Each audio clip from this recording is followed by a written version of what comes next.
రేవంత్ రెడ్డి గారు సీఎంగా బాధ్యతలు తీసుకున్న తర్వాత ప్రజలంతా నిజంగా సుభిక్షంగా ఉన్నారా, లేకపోతే తప్పుల్ని కవర్ చేసుకుంటూ మీరు చెప్తున్నారా బయటికి? సుభిక్షంగా ఉందా అంటే లేదు కాబట్టి కదా.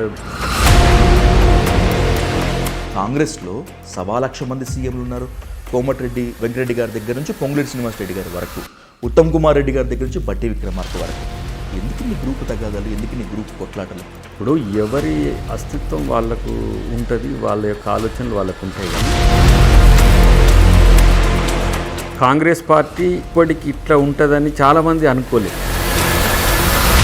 ముఖ్యమంత్రి అయినటువంటి నెల రోజులకే రేవంత్ రెడ్డి గారు చెప్పారు, 2 ఏళ్లలో నేను 1,00,000 ఉద్యోగాలు ఇస్తాను అని చెప్పి. 2 ఏళ్ళు దాటి గడిచిపోయాయి. ఇప్పుడు నీకు ఎన్ని ఫిల్అప్ చేసినట్టు నీ దగ్గర ఆధారాలు ఉన్నాయి? నిరుద్యోగుల ఆశలు, ఆశయాల్ని, అంచనాలను అందుకోవటం వరకు కాంగ్రెస్ సర్కార్ అట్టర్ ఫ్లాప్ అంటున్నారు. పవర్లో ఉండి కూడా బీఆర్ఎస్కు, బీఆర్ఎస్ సోషల్ మీడియాకు కాంగ్రెస్ భయపడుతుంది అంటాను నేను. రేవంత్ రెడ్డి గారు ఎప్పుడైతే వాళ్ళు పరిధి దాటినప్పుడు మాత్రం మంచిగా చేసేసుకుంటారు.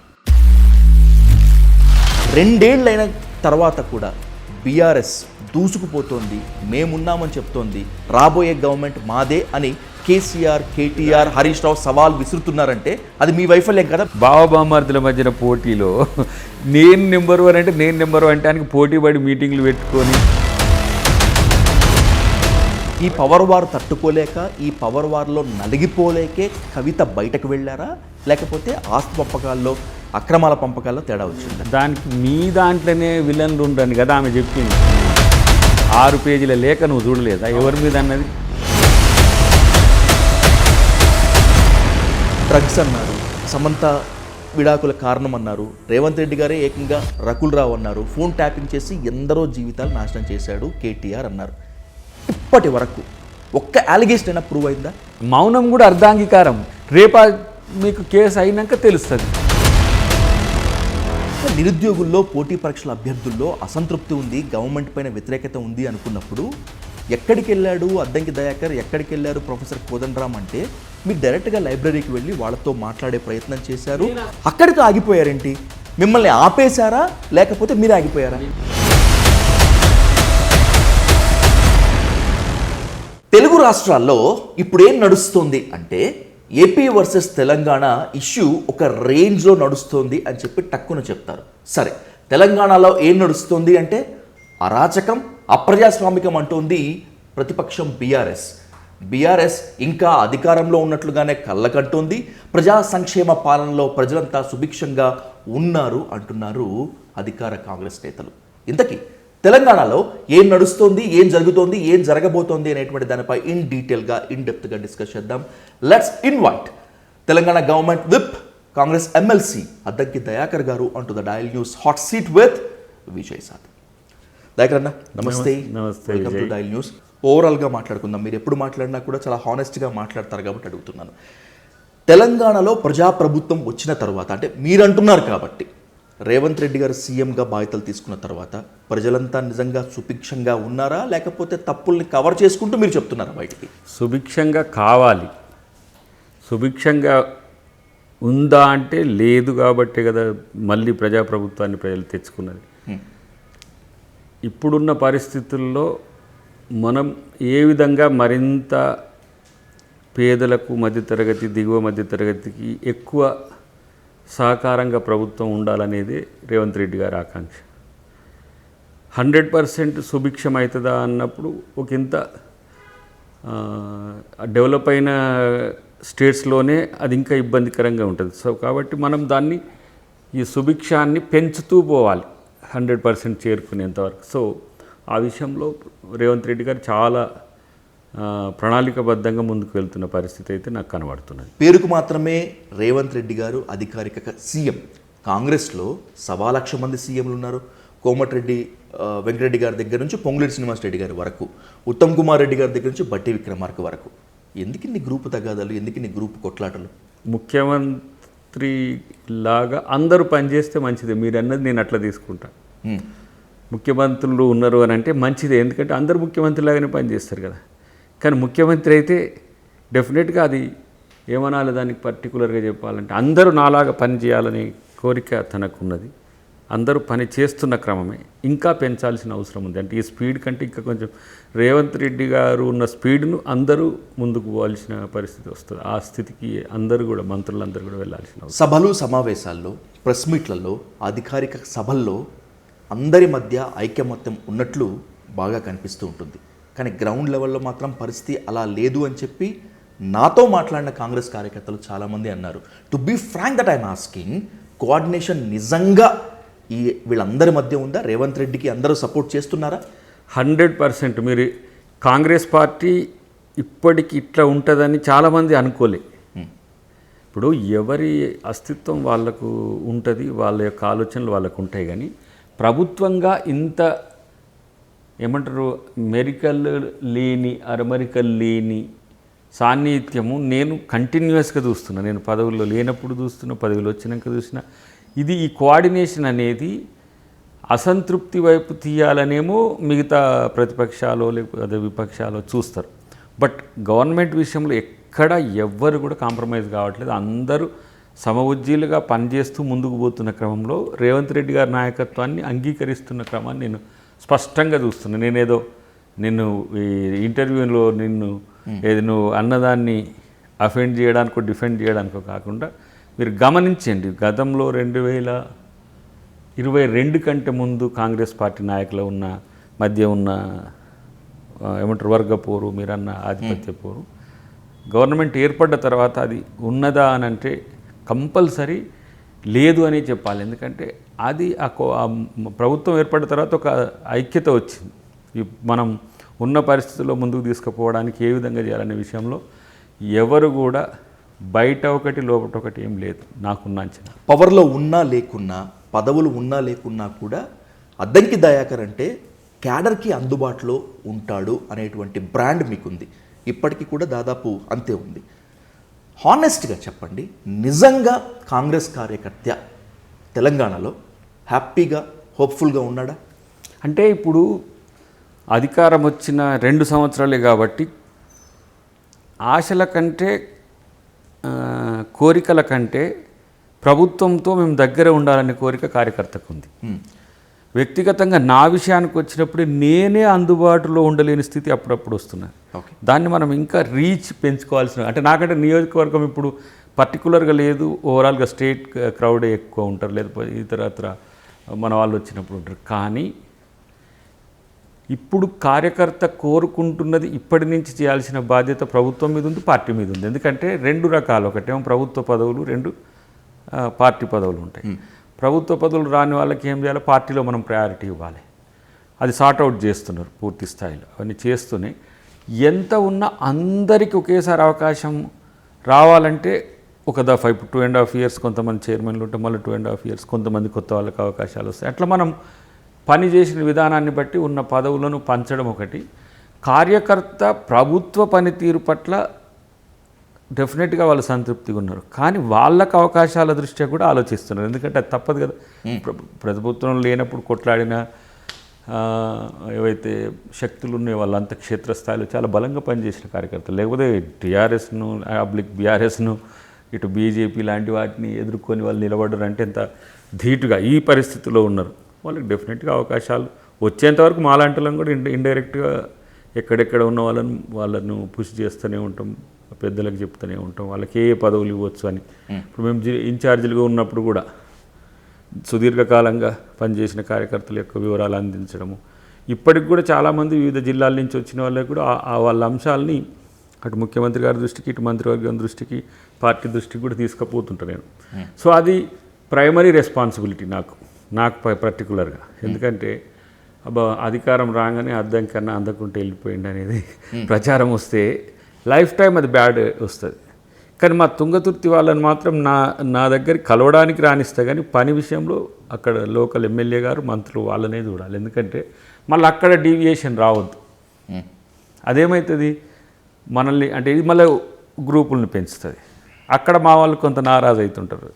ఎందుకు అన్నా మేము 2 times నీకు పనిచేసినాం, నాకు పనిచేసిండ్రు, అక్కడ సామ్యూల్ గారిని గెలిపించిండ్రు, లీడర్ అక్కడ ఉన్నాడు, మీరు అక్కడనే ఏదైనా ఆ స్థాయి. ఇప్పుడు ఆయనను కాదని నా దగ్గరికి రావడం ఏమైందంటే వర్గాలను పెంచి పోషించినట్టు ఉంటుంది. కాబట్టి మనం వారు చేయలేనిది ఏమి ఉండదు.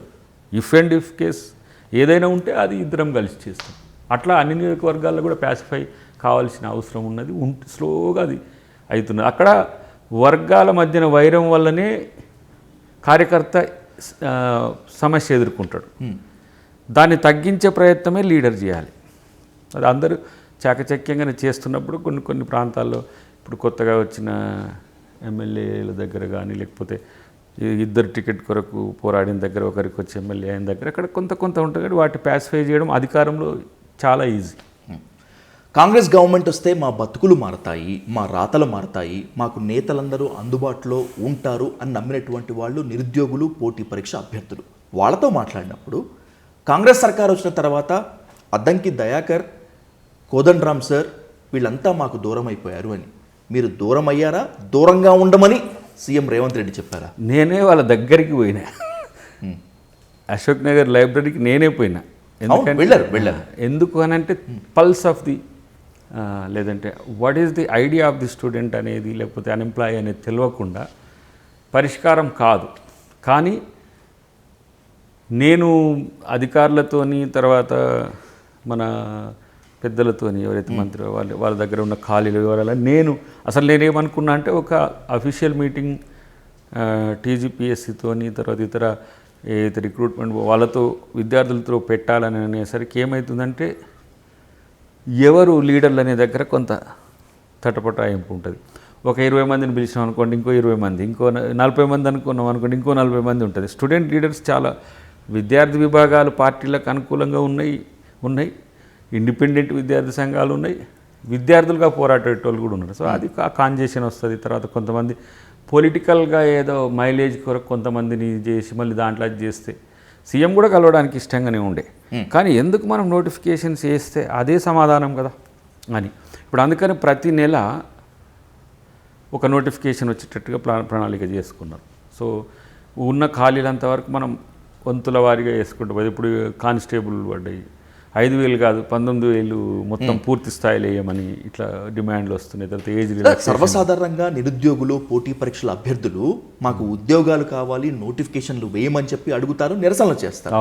కానీ ఇక్కడ తెలంగాణలో మీ గవర్నమెంట్లో మాకు ఈ 5,000 పోస్టులు సరిపోవు, ఇంకా కావాలి అంటూ దిల్సుఖ్ నగర్, అశోక్ నగర్ మరికొన్ని ప్రాంతాల్లో నిరుద్యోగులు కథం తొక్కుతున్నారు. ఇది మీ వైఫల్యం కాదా?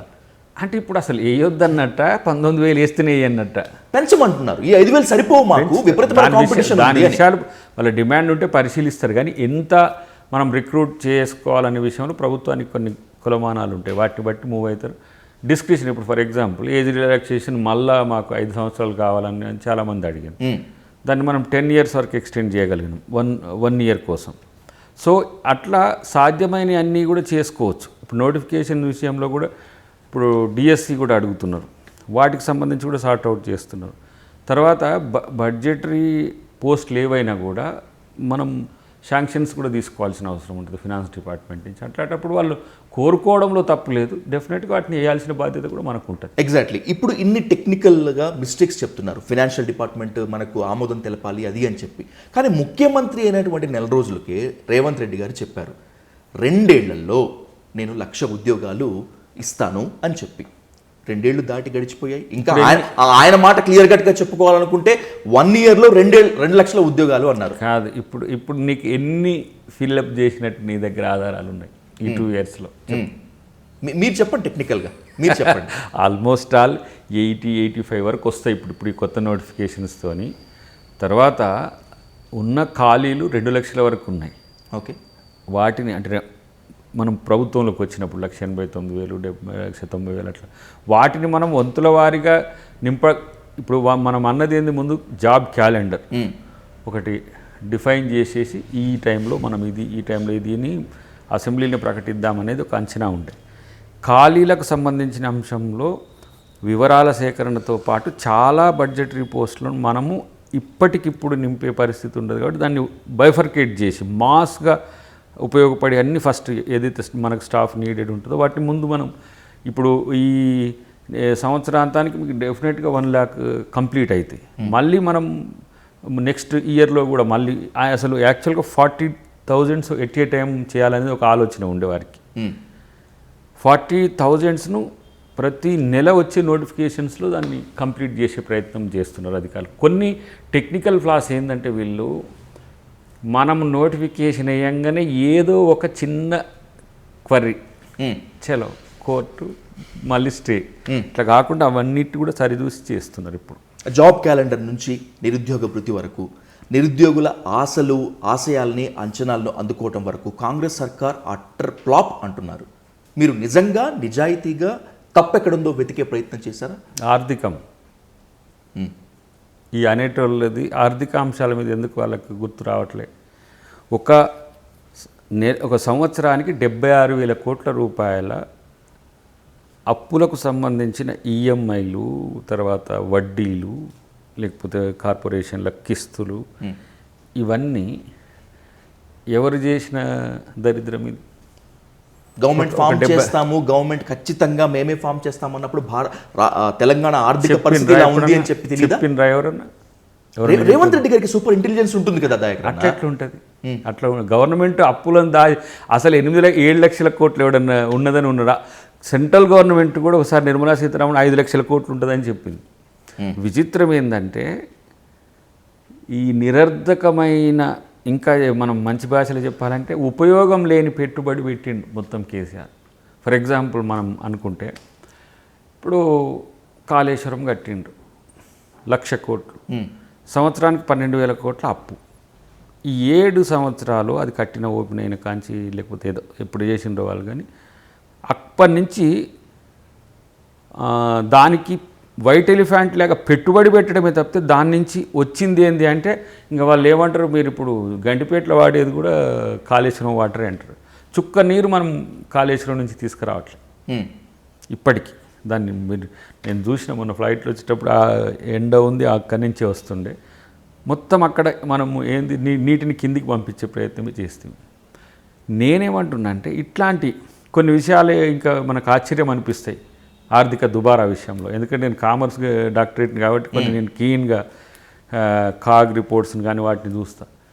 ఇష్టం వచ్చినట్టుగా మనం ఏంటి జేబులో పైసలు పెట్టుకొని ఎటు పడితే అటు ఖర్చు పెట్టినట్టు ఒక ప్రణాళికబద్ధమైన ఖర్చు లేదు. దానివల్ల ఇవాళ మనం ఇప్పుడు ఫ్రీబీస్కి ఎంత 56,000 కోట్ల రూపాయలు, నీ అప్పులకు వడ్డీనే 76,000 కోట్ల రూపాయలు.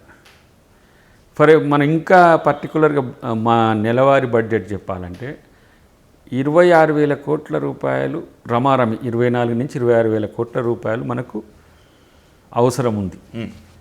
మనకు రెవెన్యూ ఆదాయం వచ్చేది 18,000 కోట్లే ఉంది. ఎంత గ్యాప్? ఆల్మోస్ట్ 6,000 కోట్ల నుంచి 8,000 కోట్ల రూపాయల గ్యాప్ ఉంది. దాంట్లో మనం ఎవరిని తగ్గిస్తాం?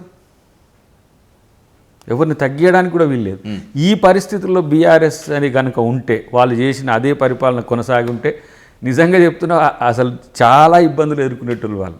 దీన్ని మనం అక్కడ ఇక్కడ ఇప్పుడు మనం చూడు, ఒక ల్యాండ్ తనఖా పెడదామంటే, ఒక ల్యాండ్ వేలంకి వేద్దామంటే, లేకపోతే ఒక ల్యాండ్లో మనం ఒక 30 years లేకపోతే 60 years మనం లీజుకి ఇద్దామంటే అన్ని గగ్గోలు పెడుతుండ్రు వీళ్ళంతా. ఎవరు? బీఆర్ఎస్ మేజర్గా.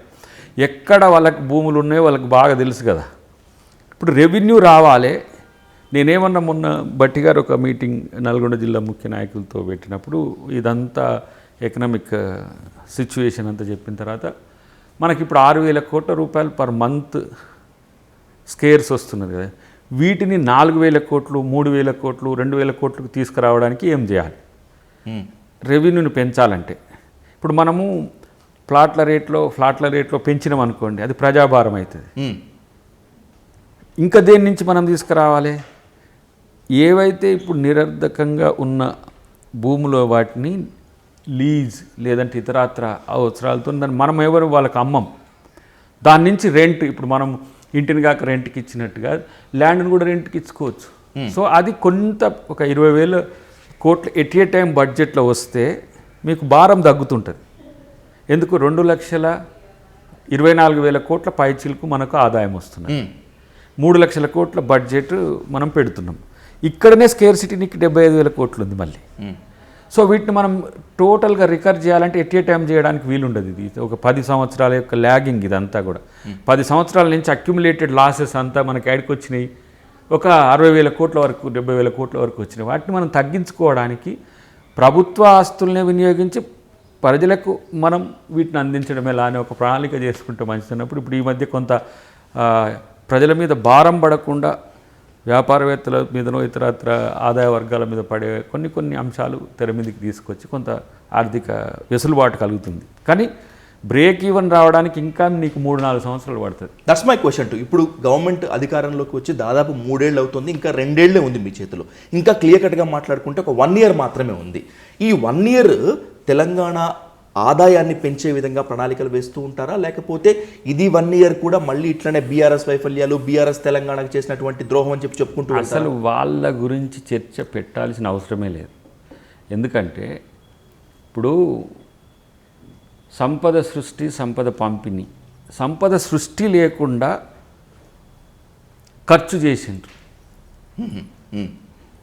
ఫర్ ఎగ్జాంపుల్ ఇప్పుడు నేను కలెక్టరేట్లు ఎందుకు కట్టినామని అనలేను, లేకపోతే సెక్రటరేట్ ఎందుకు కట్టినామని అనలేము, లేకపోతే ఇంకో కట్టడాలు ఎందుకు. తెలంగాణ సెక్రటరేట్ మీ కోసమే కట్టినట్టుగా ఉంది, అది మీ ప్రభుత్వం కోసమే కట్టినట్టుగా కాదు. నేనేమంటున్నా, ఇప్పుడు మనం ఇంట్లో ఉన్నప్పుడు ఏం చేస్తాం, మన దగ్గర 100 రూపాయలు ఉన్నాయి. ఫస్ట్ ఏం చేస్తాం, ఫస్ట్ బియ్యము ఇంటికి ఏం కావాలో ముందు చూసుకుంటాం. మనకు అసలు బడ్జెట్ అంటే ఇదే కదా లెక్క, ప్రయారిటీ.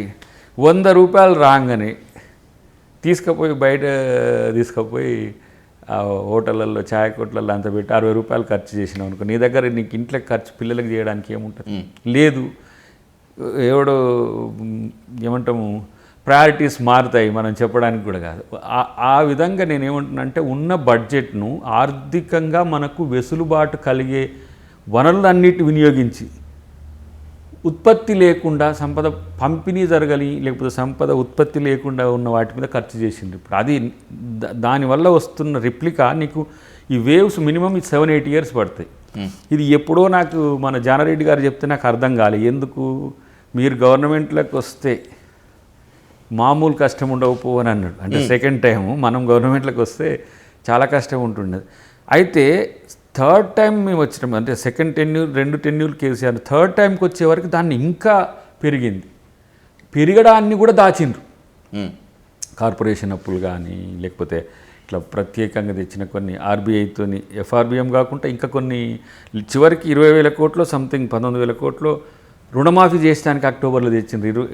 మనకు డిసెంబర్లో కొత్త ప్రభుత్వం వస్తుంది, అక్టోబర్లో 20,000 కోట్లు తెచ్చిండ్రు. సో వీటిని సెటరైట్ చేయాలంటే ఎంతో దానికో, నేను మామూలుగా ఈ మధ్య ఒక జోక్ కూడా చెప్తున్నా. మనము ఎందుకు పీసినారు చూపించాలంటే కోడి శ్రీనివాసరావుని చూపిస్తాం. కోడి శ్రీనివాసరావు ముందు ఏం చేస్తాడు, కోడిని కట్టుకొని కోడి కూర తిన్నట్టు ఉంటుంది. ఇప్పుడు మా ముఖ్యమంత్రి గారు కోడి శ్రీనివాసరావు గారిని దాటిపోయింది. ఎందుకు, ప్రతి దాంట్లో ఆయన కోడిని ముందు కట్టుకుంటే కోడిని ఊహించుకొని తినాల్సి వస్తుంది. సో అంత రెగ్యులర్ కంట్రోల్ చేయాల్సి వస్తుంది ఫినాన్సెస్ మీద. సో గతంలో ఉన్న కాంట్రాక్టర్లు 2023 కంటే ఉన్న కాంట్రాక్టర్ల బిల్లు 100 కోట్లు ఉన్నాయి. వాళ్ళు కోట్లకు పోతున్నారు. చిన్న కాంట్రాక్టర్లు ఉన్నారు, మిషన్ భగీరథ, మిషన్ కాకతీయ లాంటి చిన్న కాంట్రాక్టర్లు కూడా ఉన్నారు. వాళ్ళకి ఎవ్వరికి బిల్స్ ఇవ్వకుండా మొత్తం మనోడు మంచిగా, ఈయన మాత్రం మంచిగా బయటికి వెళ్ళి అవతల పడ్డాడు, ఓడిపోయిండు, ఫామ్ హౌస్లో ఉన్నాడు. కానీ ఇక్కడున్న పరిస్థితిని ఒకసారి వాళ్ళకి తెలిసి కూడా దుబారా చేసింది వాళ్ళే, ఆర్థిక ఛిద్రం చేసింది వాళ్ళే, మళ్ళీ ప్రశ్నించేది కూడా వాళ్ళే. ఇప్పుడు మనం చూడండి, ఒక 10,000 ఉద్యోగాలు మనం వేయాలంటే మినిమం అంటే ఒక 2-3 వేల కోట్ల రూపాయల వాళ్ళకు మనం చెల్లింపులు ఇవ్వాల్సిందే. పెన్షనర్లకు 3 నుంచి 6 సంవత్సరాల మధ్యన పెన్షనర్లు అనే దానికంటే రిటైర్మెంట్ బెనిఫిట్స్ ఇవ్వడానికి కూడా ఇబ్బందులు ఉంటే మనం 1,000 కోట్లు అట్లా బైఫర్కేట్ చేస్తున్నాం. ఇప్పుడు రైతు భరోసా కాక ఎట్లా చేస్తున్నాం అట్లా. ఈ పరిస్థితి మేము తెచ్చినామని ఎప్పుడైనా వాళ్ళు ఆలోచన చేస్తారా? లేదంటే ఇప్పుడు ఎవరైతే విమర్శ చేస్తారో ఈ పరిస్థితి ఇట్లా ఉంది, దీని నుంచి ఎట్లా బయటపడదాం? ఇప్పుడు హెచ్సియు భూములు ఉన్నాయి, అదేంటిది, మనం ఆల్టర్నేటివ్ ఎకనామిక్ జనరేషన్ కోసమే. అదేమో ఎవరికో పోయి భూమి ఎవరికో, అది ప్రభుత్వం చేతిలోనే ఉంటుంది. ఓకే, అక్కడ మనకు ఒక 7-8 వేల కోట్లు వస్తాయినా సరే అక్కడ వేసేసి ఆ ప్రపంచం మొత్తం నివ్వెరపోయిపోయింది. అరే తెలంగాణ ప్రభుత్వం మొత్తం వన్యప్రాణులు మొత్తం చంపేస్తుంది, లేని పునుగులు చచ్చినాయి, మన దాని గజరాజులు చచ్చినాయి, నెమళ్ళు చచ్చినాయి. అసలు మామూలు క్రియేషన్ కాదుగా, పిక్చర్స్ అన్నీ మనకు బయటకు వచ్చేసినాయి. సో అలాంటి పరిస్థితుల్లో ప్రతిపక్షం ఉన్నప్పుడు నిజమే, ఏనుగులు పులులు అక్కడ లేవన్నమాట వాస్తవమే. కంచె కానీ నమ్మింది కదా అందరూ. కానీ కంచె భూముల్లో కానీ మనం ఎన్నో ఉద్యమాల్లో ఉన్నాం కదా దయాకర్ అన్న. హెచ్సియులో రోహిత్ వేముల మూమెంట్ లో ఉన్నాము, అన్నిట్లో ఉన్నాం కదా. మనకు తెలుసు కదా అక్కడ కొన్ని జింకలు ఉన్నాయి, నెమళ్ళు ఉన్నాయి, పర్యావరణం ఉంది, అది విధ్వంసమే కదా. నేనేమంటున్నా, అంత అక్కడ మీరు అక్కడనే పొరపడ్డది. దాంట్లో ఎంత చేస్తున్నారు, ఎన్ని ఎకరాల్లో చేస్తున్నారు. పైగా యూనివర్సిటీ తరపున ప్రభుత్వం కొట్లాడి తెచ్చింది, యూనివర్సిటీతో పాటు. ఓకే, యూనివర్సిటీకి కూడా ఇచ్చుకోలేమా? మీరు 10 ఎకరాల చదువు చేసే వరకే 400 ఎకరాల గురించి మాట్లాడినరు. ఇంత ప్రాపగండానా? వాస్తవాలకు అసలు వాస్తవాలతో ప్రతిపక్షాలు లేకపోతే మాట్లాడుతున్న వాళ్ళు ఉన్నారని అనుకోవచ్చా? అంత లోకము కళ్ళు మూసుకొని ఉన్నదని ప్రభుత్వం ఆలోచిస్తుందా? పవర్లో ఉండి కూడా బీఆర్ఎస్కు, బీఆర్ఎస్ సోషల్ మీడియాకు కాంగ్రెస్ భయపడుతుంది అంటాను నేను. ఎప్పుడో వదిలే అవన్నీ వాళ్ళకి అదొక సరదా వాళ్ళది. మేము కూడా దాన్ని అట్నే పట్టించుకోం. కాకపోతే శృతి మించేది వచ్చినప్పుడు ఏమైందంటే మనం రివోల్ట్ కావాల్సి వస్తుంది. ఇప్పుడు ఫర్ ఎగ్జాంపుల్ భాషనో లేకపోతే ట్రోల్సో లేకపోతే ముఖ్యమంత్రి గారి మీదనో లేకపోతే మంత్రుల మీద ఇట్లా చేసినప్పుడు కొంచెం మనం సీరియస్ అయ్యి కావాల్సి వస్తుంది. అది అసభ్య పదజాలంలో లేకపోతే కొంచెం లైన్స్ దాటి మాట్లాడటంలో అటు కేటీఆర్ వెనక్కి తగ్గటం లేదు, ఇటు రేవంత్ రెడ్డి గారు కూడా వెనక్కి తగ్గటం లేదు కదా. ఇద్దరు పోటాపోటీగా ఉన్నారు కదా. రేవంత్ రెడ్డి గారు ఎప్పుడైతే వాళ్ళు పరిధి దాటినప్పుడు మాత్రం మంచిగా వేసేసుకుంటారు, వదలడు. ఆయన సెల్ఫ్ డిఫెన్స్ చేసుకుంటాడు, మాలాంటి వాళ్ళం కూడా కాదు. ఎందుకంటే ఆ ఫీల్ ఆయనకే తెలుస్తుంది. అలాంటప్పుడు మేము కొన్నిసార్లు తెలుసుకున్నప్పుడు మేము రెస్పాండ్ అవుతాం. అప్పుడు వాళ్ళు ఫీల్ అవుతున్నారు. ఒక బిట్టర్ ట్రూత్ మాట్లాడుకుందాం దయాకర్. చెప్పు. కేసీఆర్ ఫ్యామిలీ అప్రజాస్వామిక విధానాలు, బీఆర్ఎస్ అహంకార ధోరణిని లాగి లెంపకాయ కొట్టి కాంగ్రెస్ అయితేనే మన భవిష్యత్తు మారుస్తుంది, లేకపోతే తెలంగాణ భవిష్యత్తు మారుతుంది అని ఎంతో నమ్మకంతో మీకు అధికారం ఇచ్చారు. కానీ 2 ఏళ్ళైన తర్వాత కూడా బీఆర్ఎస్ దూసుకుపోతోంది, మేమున్నామని చెప్తోంది, రాబోయే గవర్నమెంట్ మాదే అని కేసీఆర్, కేటీఆర్, హరీష్ రావు సవాల్ విసురుతున్నారంటే అది మీ వైఫల్యం కదా, మీ గవర్నమెంట్ వైఫల్యం కదా. నీకు అలా అర్థం కాలేదా వాళ్ళ తాపత్రయం? చెప్పే మాటల వెనుక ఉన్న ఆంతర్యం గమనించకుంటే ఎట్లా నువ్వు? వాళ్ళు 6 నెలల్లో కూలగొడతామన్న వాళ్ళు సైలెంట్ అయిపోయి ప్రజాక్షేత్రంలోకి వచ్చారు కదా, ఇది మీ వైఫల్యమే కదా అంటున్నా. అసలు సమస్య నీకు అర్థమైందా అంటున్నా. అందుకనే వాళ్ళు అట్లా దూసుకపోవడానికి ఏమిటికి కారణం అనేది. బావబామర్దుల మధ్యన పోటీలో నేను నెంబర్ 1 అంటే నేను నెంబర్ 1 అంటే పోటీ పడి మీటింగ్లు పెట్టుకొని రోజుకో సంచలనం మాట్లాడడం చేస్తున్నారు తప్పితే వాళ్ళు ఎంత డ్యామేజ్ అయిందనేది కనీసం మీలాంటి వాళ్ళు ఆలోచిస్తలేరు. అది నా సమస్య. ఒకవైపు ఏమో లీడర్ లేడు, పోయి అక్కడ ఆయన పరిమితం అయిపోయినాడు అక్కడికి. ఆయన కౌంటర్ లేదు, ప్రతిపక్ష నాయకుడు ఆయన రోల్ లేదు. ఇప్పుడు పార్టీలో ఎవరు ముందు? ఒక ఆయనేమో పార్టీ లీడర్, వర్కింగ్ ప్రెసిడెంట్. ఇంకొక ఆయన ఏంది, హౌస్లో ఉపనాయకుడు. మళ్ళా ఈక్వల్కి వచ్చింది. మళ్ళీ ఇప్పుడు ఏం చేయాలి? దాన్ని ఛాంపియన్ కావాలి కదా వీళ్ళిద్దరు పోటీ. ఒక్కమేమో పోవు కూడా నెట్టేసి పైకి అద్భుతంగా కనిపిస్తున్నప్పటికీ కేటీఆర్, హరీష్ రావు మధ్య కోల్డ్ వార్ ఉంది అని. కోల్డ్ వార్ ఉంది కాదు, కోల్డ్ వార్ ఎక్కడికో వెళ్ళింది. ఆయన బీజేపీ నాయకులను సంప్రదించేంత వరకు వెళ్ళింది. నిన్న మా వెంకటరెడ్డి గారు ఒక మాట నేను వినలేదను, హరీష్ రాష్ట్ర సమితి కూడా రావచ్చని. ఇప్పుడు తెలంగాణ రాష్ట్ర సమితి కవిత తీసుకున్నది, బీఆర్ఎస్ మీద వీళ్ళిద్దరు ఉన్నారు. బీఆర్ఎస్లో హరీష్ రావుకు తగ్గితే, ఒకవేళ ప్రయారిటీ తగ్గితే హరీష్ రాష్ట్ర సమితిగా మారుతుందని మా మంత్రి గారు చెప్పారు కదా వెంకటరెడ్డి గారు. కాబట్టి వాళ్ళు దుప్పట్లో కొట్టుకుంటున్నారు, మీకు అది కనపడతలే. వాళ్ళు విమర్శించేది చూస్తున్నారు కానీ వాళ్ళ మధ్యన అంతరం ఎందుకు కనపడట్లే? చిందర వందర గందరగోళంగా ఉన్న దాన్ని మీరు దూసుకొస్తుండ్రు, లేచి వస్తుండ్రు అంటే నాకేమో నవ్వు వస్తుంది. మరి ఏం చేయాలి? ఈ పవర్ వార్ తట్టుకోలేక, ఈ పవర్ వార్లో నలిగిపోలేకే కవిత బయటకు వెళ్ళారా, లేకపోతే ఆస్తి పంపకాల్లో, అక్రమాల పంపకాల్లో తేడా? మీరు చూడండి, కేటీఆర్ మళ్ళా ముఖ్యమంత్రిగా కేసీఆర్ గారిని చేసుకోవాలి మనం, ఎంతో రోజులు లేదని అంటాడు. అంటే ప్రయారిటీని చూసుకో. ఆ మీటింగ్లోనే కింద జనం సీఎం అంటుంటారు మనోన్ని, కేటీఆర్ని. సీన్ కట్ చేస్తే ఈయన లోపల సీఎం అని హరీష్ రావుది కొట్టుకుంటుంది. జూనియర్ అయిన కేటీఆర్ఏ సీఎం కావాలనుకున్నప్పుడు ఈయన కావాలనుకోడా? వీళ్ళు ముగ్గురుతో ఉంటే నన్ను సీఎం అననిస్తలేరు అని చెప్పేసి తెలంగాణ రాష్ట్ర సమితి అని చెప్పి ఇప్పుడు అక్క కూడా సీఎం అనేది మొదలుపెట్టే. ఒక్క ఇంట్లో నలుగురు సీఎంలు ఎట్ ఏ టైం కావాలనుకుంటున్న కుటుంబం ఇప్పుడు కల్వకుంట్ల కుటుంబమే కదా. ఎవరినన్నా కలవనిస్తారో దాంట్లో ఉన్న లీడర్స్ ఎవరైనా నేను సీఎం అని చెప్పుకోగలుగుతారా?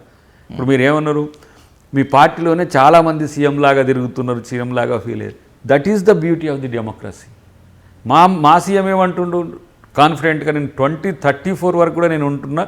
ఇంతకుముందు అన్నారుగా మీకు ఈ ఆర్థికం గింతవరకు, మా ప్లాన్ 2034 వరకు మనం ఎట్లా దీన్ని సస్టైనబుల్ గ్రోత్ వైపు, సస్టైనబుల్ ఎకనామిక్స్ వైపు తీసుకుపోవాలని మేము ఆలోచిస్తున్నాం. కానీ ఇక్కడ 3 ఏళ్లకే మీరు ఇన్ని ఇబ్బందులు పడుతున్నారు. 2034 వరకు నేనే సీఎం దేనికి ఇబ్బంది? మీరే చెప్పారు కదా ఆర్థిక పరిస్థితి మళ్ళీ ఇబ్బంది పెడుతుంది, వేధిస్తోంది అని. దాన్ని వేధిస్తున్నా అధిగమిస్తున్నామా లేదా, దాన్ని ఎట్లా చేస్తున్నాం? ఎందుకని కోట శ్రీనివాసరావు గారు చెప్పిన నీకు అంత పీస్గా వ్యవహరిస్తూ ప్రయారిటీ జనానికి ముఖ్యమైనది ఏంటి దాన్ని మనం ఫుల్ఫిల్ చేసే పని. వీళ్ళలాగా ఇష్టం వచ్చినట్టుగా ఎట్లా పడితే అట్లా చేయడానికి మనకు అవకాశం కూడా లేదు, ఒకవేళ ఇష్టం వచ్చినట్టు చేద్దామన్నా. కానీ ఇక్కడ నేనేమంటున్నా మీకు, మా పోటీల్లో వీళ్ళు ముగ్గురు ఇట్లా కొట్టాడుకుంటున్నారు కదా, అట్నే దానికి కూడా నీకు డెఫినేషన్ ఇస్తారు. 2034 వరకు ముఖ్యమంత్రిగా రేవంత్ రెడ్డి గారే ఎందుకుంటారని చెప్పడానికి. ఈ ముగ్గురిట్లలో ఒక సోదరి బయటికి పోయింది, ఇద్దరు ఉన్నారు, ఒక ఆయన కామ్గా ఉన్నాడు. ఈ ఇద్దరింటి కొట్లాటలో మీకు 2028కో 2029కో తేలుతుంది కదా ఎవరు ఎటు ఉంటారు ఎటు పోతారని తేలిపోతుంది కదా. అయినా సరే ప్రజలు జస్ట్ మీకు 4 సంవత్సరాల కిందే అమ్మో వెళుతుంది తట్టుకోలేము రా నాయన, ఈ కుటుంబమే వద్దని చెప్పేసి చిందర వందర చేస్తే మొత్తం వాళ్ళని ఓడగొట్టి వీళ్ళని ఎవరు నమ్ముతారు? కేసీఆర్ అంటోడు లేకుండా, తలకాయ లేకుండా మిగతా భాగం ఉన్నట్టుగా కేసీఆర్ నేను వస్తానంటే మాట మీద నిలబడ్డాడు కేసీఆర్. పాపం ఈసారి ఫస్ట్ టైం ఓడిపోతే ఏం చేస్తా, ఇంట్లో వండుకుంటా అన్నాడు. హాయిగా ఇంట్లో వండుకుంటున్నాడు. ఇప్పుడు వీళ్ళిద్దరు రేసులో ఉన్నారు, వీళ్ళు కొట్టాడుకుంటున్నారు. సీన్ కట్ చేస్తే కిషన్ రెడ్డి ఆయన మన బండి సంజయ, సరే ఇప్పుడు కొత్తగా వచ్చిండు రామచంద్రరావు, ఈటల రాజేంద్ర అంటే ఆడ మీకు వర్గపోరు వచ్చి చెప్తున్నాడు కదా నిన్న మనోడు నితిన్ నవీన సంథింగ్, మీరు కులాల జోలికి పోకండి, కొట్టాడకండి అని చెప్తున్నాడు కదా. ఇటువైపు అట్లా ఉందా ఇప్పుడు? ఓకే, కాబట్టి కాంగ్రెస్ పార్టీ డెమోక్రటిక్గా ఉంటుంది. ఏఐసిసి ఉంటుంది, పిసిసి ఉంటుంది, ప్రభుత్వం ఉంటుంది, ప్రభుత్వ పెద్దలు ఉంటారు. ముఖ్యంగా అన్నిటిని కోఆర్డినేట్ చేయడంలో ముఖ్యమంత్రి గారు చాలా చాకచక్యంగా నిజాయితీగా ముందుకు పోవడం వల్ల ఇది సాధ్యమవుతున్నది. ఉన్నది ఉన్నట్టు ఇప్పుడు ఉద్యోగుల మీటింగ్లో ఏం చేయాలి, నన్ను బిచ్చగాని లెక్క చూస్తూ లేకపోతే చెప్పులు ఎత్తుకపోతారేమని భయపడుతున్నా అంటే అట్లా చేసింది ఎవరని సిగ్గుపడతలేరు వాళ్ళు. ఈ పరిస్థితికి తెచ్చింది ఎవరు? తెలంగాణ రిప్రజెంటేషన్ ఒక దగ్గరికి పోతే వాళ్ళ దగ్గర పైసలు లేవనే కాడికి తెచ్చింది వీళ్ళే కదా. మళ్ళీ మేము ఇది చేసినాం అది చేసినాం ఇన్ని చెప్తూ ఉంటాం. కాబట్టి ప్రయారిటీస్ని దృష్టిలో పెట్టుకోవడం ఒకటి, ప్రజలను దృష్టిలో పెట్టుకోవడం ఒకటి, ఏది ముఖ్యమనేది చేసుకోవడం ఒకటి. మనకిప్పుడు మనం రాబోయే రోజుల్లో యువత మహిళను ఇంకెక్కువగా మనం కాన్సన్ట్రేట్ చేయబోతున్నాం. ఎందుకంటే సఫరింగ్ ఇష్యూస్లలో వాళ్ళ ఇష్యూస్ ఎక్కువ ఉన్నాయి, వాటిని మనం అడ్రస్ చేయాల్సిన అవసరం ఉంది. ఇప్పటికీ ఒక దిశ గాడిలో పెట్టుతూనే ఇంకొక దశ మనం ఆల్టర్నేట్ సోర్సెస్ను మనం ఎంపవర్ చేసుకునే ప్రయత్నం చేయాల్సిన అవసరం ఉంటుంది. అది చాలా పద్ధతిగానే ముందుకు వెళ్తుంది ప్రభుత్వం. చాలా క్రెడిబుల్ సోర్స్ నాకు ఒక మాట చెప్పారు, కల్వకుంట్ల ఫ్యామిలీలో చీలిక రావటాన్ని, కవితను బయటకు తీసుకొని రావటానికి కవితను పుష్ బ్యాక్ చేస్తుంది సీఎం రేవంత్ రెడ్డి. ఇది తెలిసిన తర్వాతే కవిత మీద కేసీఆర్ పూర్తి స్థాయి ద్వేషం పెట్టుకున్నారు, దాదాపు మెడబట్టుకొని బయటకు గెంటేశారు అని. నిజమా కాదా? ఇప్పుడు రేవంత్ రెడ్డి గారే అరెస్ట్ చేసినా కూడా మాట్లాడకుండా ఉన్నాడా?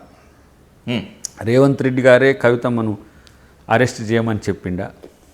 అది కేంద్రం, ఈడీ లేకపోతే ఇంకేదో. దానికి మీ దాంట్లోనే విలన్లు ఉండని కదా ఆమె చెప్పింది. 6 పేజీల లేఖ నువ్వు చూడలేదా ఎవరి మీద అన్నది? ఇంతవరకు హరీష్ రావు కానీ కేటీఆర్ కానీ దాని మీద ఒక్కరోజున స్పందించలేదు. ఎప్పుడన్నా నీలాంటి వానికి అట్లా ఇంటర్వ్యూ ఇచ్చి దాని మీద స్పందించమని దమ్ము ఉంటే అప్పుడు నువ్వు అన్న దూకుడు, ఏకుడు, దించుడు ఇట్లా అనుకుందాం. మీ కల్ప్రిట్ తనమే అక్కడ కనపడుతున్నది. ఒక ఆడబిడ్డ నీతో పుట్టి పెరిగిన దాన్నే సహించలేని స్థితిలో ఉన్న నువ్వు తెలంగాణ ప్రజల్ని ప్రేమిస్తామంటే ఎవడన్నా నమ్ముతాడా? సొంత చెల్లెకి చెప్పట్లేడు, సొంత మరదలికి చెప్పలేకపోతుండే సమాధానం హరీష్ రావు. ఇంకా పొద్దున్న లేస్తే అదే నా కోపం అంతా. అప్పుడప్పుడు తిట్టడం అని కారణం ఏంటంటే ఫస్ట్ ఇప్పుడు నేను ఏదన్నా అయినా అనుకో, నా అమ్మ నుంచి మొదలు పెడితే నా భార్య వీళ్ళని నేను ఎట్లా చూసుకుంటాననే ఒక తరీకా ఉంటుంది, దాన్ని బట్టే ఉంటుంది. సొంత కూతురికి సమస్య వస్తే మనోడు స్పందించలేకపోయా. దేనికి కారణం, ఏమిటి కారణం? మీ ప్రభుత్వంలోనే ఉండే, ఎంపీగా ఉన్నది, ఎమ్మెల్సీగా ఉన్నది. ప్రయారిటీ ఇవ్వకపోగా వీళ్ళు మంత్రులు 2 సార్లు తీసుకున్నారు, ఆమెను మంత్రిని చేయాలి. ఇక్కడనే మీ సామాజిక న్యాయం ఎట్లా చచ్చిందో చూస్తలేరు. మీ ఇంట్లో కూడా మహిళకి ఇచ్చే మీ ప్రాధాన్యత. ఎవరు మాట్లాడుతుంటాడు, చెప్తా ఉంటాడు, ఓ మేము మా సార్ ఇట్లా చేసింది అట్లా చేసింది. కాబట్టి ఇక్కడ రేవంత్ రెడ్డి గారి మీద కవితమ్మ చేస్తున్న కామెంట్స్ మీరు చూస్తుండ్రా? టీఆర్ఎస్ కూడా చేస్తుంది కొంచెం. ఎప్పుడైనా ఎవరైనా సరే గుర్తుపెట్టుకోండి, వాళ్ళకున్న బంధము మాతో ఎందుకు ఉంటుంది? వాళ్ళ కుటుంబంతో ఉన్న బంధం. రేపు ఏమి కాలే, ఫెయిల్ అవుతున్నది అనుకో, అమ్మ దాన్ని మూసేసి వచ్చి మళ్ళీ రా అంటే పోతారు. అది ఫ్యామిలీ బాండింగ్ కదా, అది ఫ్యామిలీ ఓరియంటేషన్ పూర్తిగా. కాబట్టి ఇక్కడ నేను అదే అంటున్నా, బీఆర్ఎస్ పార్టీ ఒక యాక్సిడెంట్ అయిన కారు లాగా తుకుడాలు అయి ఉన్నది ఇప్పుడు. అది కలిసి రాలేని పరిస్థితిలో మనోడు అఫెన్స్ స్ట్రాటజీ తీసుకున్నాడు కేటీఆర్. నాకెవరో చెప్పి నువ్వు ఎక్కువ సీరియస్ కాక ఎందుకు వాళ్ళకి ఇట్లా ఉన్నది సమస్యలు, ఒక ఫ్రస్ట్రేషన్ కూడా ఉంటుందిగా, ఇంట్లో సమస్యలు కూడా. దీనికి అంతటికి కారణం మేము అధికారంలో రాకపోవడం, మమ్మల్ని అధికారం నుంచి తీసేసింది ఎవరంటే రేవంత్ రెడ్డి గారి మీద కోపం ఎందుకు వస్తుంది? గిందుకు వస్తుంది వాళ్ళకి. ఆయనేమో లోపల గుట్టు చప్పుడు కాకుండా గుర్రు కొట్టుకుంటా బాధపడుతుంటాడు కేసీఆర్. వీళ్ళకు మాత్రం మాకు ఛాన్స్ బాయ్. నేను అంటున్నా, ఇప్పటికి కూడా ఈయనను సీఎం అని ఎందుకు జనంతో అనిపించుకుంటున్నారు, ఈయనను సీఎం అని ఎందుకు అనిపించుకుంటున్నారు, ఇక్కడ సీఎం అని ఎందుకు అనిపించుకుంటున్నారు? అసలు సీఎం అంటే ఆయన ఇంట్లో వండుకొని ఉన్నాడని వాళ్ళు అంటారు. అంటే ఇంట్లో వండుకొని ప్రజల కొరకు కొట్లాడనని కూడా సీఎం చేయాలని దరిద్రపు ఆలోచన వీళ్ళకి వచ్చిందంటే, ప్రజానాయకుడు అంటాడు కొట్లాడాలి, ఏం రాజరికమా? ఇంట్లో వండుకున్నాక వీళ్ళందరూ వాళ్ళ కొట్లాడట ఆయనకు పవర్ చేస్తారట. అసలు మీరు లేచేది ఎక్కడని మేము అంటున్నాం, మీరు కొట్లాడుకుంటానికే సరిపోతుంది, ఇంకా మీరు వచ్చేది ఎక్కడ అంటున్నాం. కాబట్టి ఇట్లాంటివన్నీ కూడా వాళ్ళు చెప్పుకోవడానికి బాగుంటుంది. ఏంటంటే మీటింగ్లో పెట్టేసి ఆ సర్ అనే మీటింగ్ పెట్టేసి ఎవరో కార్యకర్తలు కాదు, ఇప్పుడు వీళ్ళ నాయకులే ఒక సమీకరించి పడేస్తారు కదా. సర్ కంటే ఎక్కువ ఈ సుర్రుమని ముచ్చట్లు పెట్టుకొని అవతల పడుతున్నారు అంతే. కాబట్టి పెద్దగా వాళ్ళని మేమేమి అసలు నిజంగా చెప్పాలంటే హాయిగా వాళ్ళే వాళ్ళ పార్టీని జడగొట్టుకుంటున్నప్పుడు మనం ఎందుకు ఇంకా? That's my question. రాబోయేటువంటి రోజుల్లో కవిత వల్ల బీఆర్ఎస్ డ్యామేజ్ అవుతుందా, లేకపోతే ఇప్పటికే బీఆర్ఎస్ కేటీఆర్ హరీష్ రావు వల్ల డ్యామేజ్ అయి ఉందా? నాకు ఇప్పటికైతే బీఆర్ఎస్ను కోలుకునేటట్టుగా చేయడానికి ఒక ప్రయత్నం అనుకుంటున్నా కేటీఆర్. కానీ భవిష్యత్తులో ప్రమాదాలు ఉంటాయని నేను భావిస్తున్నా. చూద్దాం ఎవరి వల్ల ఎవరికి ఉంటాయి ప్రమాదాలు. పార్టీకి అయితే ఉంటాయి, చివరికి కేటీఆర్ వల్ల లేకుండా చూసుకోమని చెప్తున్నా. అందుకని మన వే ఆఫ్ మూమెంట్ పీపుల్స్ ప్రోగా ఉండాలి. నిజమే, గతంలో టీఆర్ఎస్ కార్యకర్తలని, టీఆర్ఎస్ కోసం హార్డ్ కోర్గా పనిచేసినటువంటి వాళ్ళని మేము పట్టించుకోలేదు, కొన్ని తప్పులు జరిగాయి, ఇక ముందు అలా ఉండదు అని చెప్తున్నాడు కేటీఆర్. తప్పులకు మూల్యాలు జరిగినాయి, మూల్యాలకు నష్టాలు జరిగినాయి. ఓకే, అది పూడ్చుకునే పని చేస్తలేరు వాళ్ళు, పెంచుకునే పని చేస్తుంటారు. అధికార పక్షం మీద ఏది తిట్టడానికో పంచాయతీకో వచ్చినంత వేగంగా వాళ్ళ సమస్యల పరిష్కారానికి లేరు వాళ్ళు.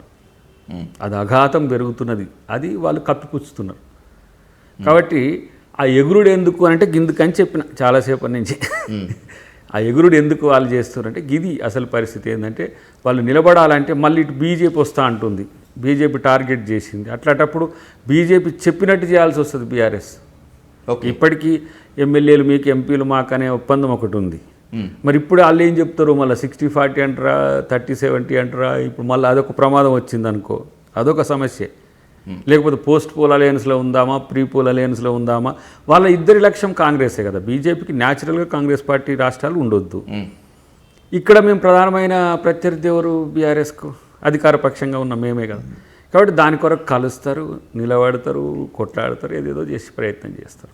ప్రతీకార రాజకీయాల జోలికి నేను పోను అని పదే చెప్తారు సీఎం రేవంత్ రెడ్డి.